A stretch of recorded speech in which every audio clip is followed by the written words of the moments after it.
Kamusta mga lods? Biyernes nga pala ngayon. Kaya Bangkolasi Day. Yes, Bangkolasi.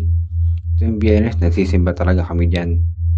Hindi kasi namin nape-perfect ang Sunday. Hindi kami madalas makapagsimba ng Sunday dahil may pasok ako.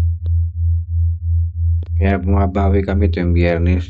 Sakto day off ko naman ang Biyernes. Kaya yun, nagsisimba kami sa Bangkolasi. Hindi na nga pala namin sinama si Bunso dahil medyo hindi maganda ang panahon. Baka biglang bumuhos ang ulan. Mabasa pa siya. Kaya yan, kami dalawa lang ni Mrs. Siyempre, kailangan nating manalangin at humingi ng tawad sa Diyos. At humiling na rin, siyempre.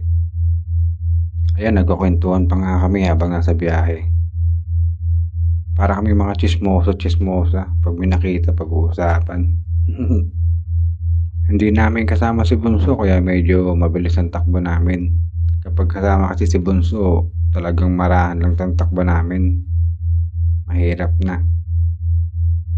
Tulog si Bunso kaya nakatakas kami. Sinamantala na namin habang tulog siya.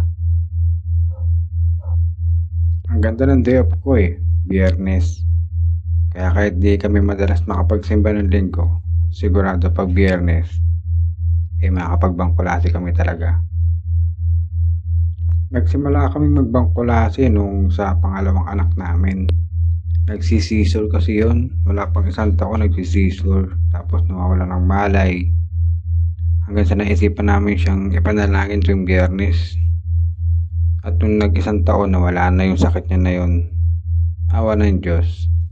At hanggang ngayon, malusog. Kaya yun, tinuloy-tuloy na namin. Pag kami bagyo lang, talagang hindi kami makakapunta. At kung nakaabot na nga pala kayo dito sa part ng video na to, baka pwede kayo mag-follow, mag-like at mag-comment na rin.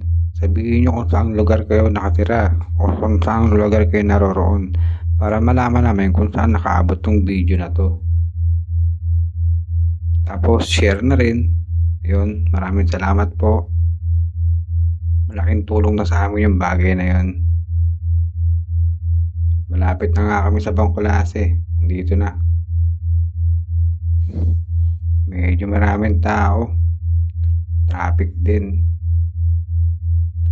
Nasabay pa yung ginagawang kalsada sa tapat ng simbahan ng Bangkolasi. At andito na nga.